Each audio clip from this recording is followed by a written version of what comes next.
Dans cette capsule, nous allons apprendre à réaliser un schéma à partir d'un circuit électrique. Tout d'abord, observons le circuit. Y a-t-il une seule boucle? Oui. Alors traçons au crayon de papier et à la règle un rectangle. Ce rectangle représente les fils de notre circuit. Nous allons maintenant effacer chaque trait correspondant à l'endroit où se trouve un dipôle dans le circuit. Il suffit maintenant d'insérer dans ces espaces libres les symboles des différents dipôles. Rappel, voici les principaux symboles dont nous aurons besoin. On commence par insérer la pile. Pour être rigoureux, il faut faire attention à placer le plus du même côté que dans le circuit. Puis on continue à faire le tour en partant du plus de la pile pour revenir jusqu'au moins de la pile.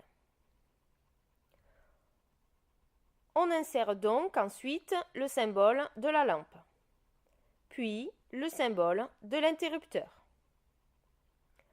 Attention, faut-il le dessiner ouvert ou fermé? Pour le savoir, il suffit de regarder si la lampe brille. Dans notre cas, elle brille. Donc, l'interrupteur est fermé. Il ne reste plus qu'à insérer le moteur. Attention, il ne faut pas dessiner de symbole dans les angles. Passons à un exemple plus compliqué. Cette fois-ci, il y a deux boucles dans le circuit. On commence par représenter une première boucle en suivant les mêmes instructions que précédemment. Ensuite, on regarde ce qu'il manque. Dans ce cas, il nous manque le moteur. Il faut regarder où sont branchés les fils qui le relient au premier circuit. La borne de gauche est reliée par un fil sur le fil qui relie la borne plus de la pile à la lampe. Il suffit donc de tracer un trait qui part de ce fil et qui va jusqu'au moteur. Ce trait peut être coudé. Attention de ne pas coller le trait au symbole ou de créer une troisième borne à la lampe.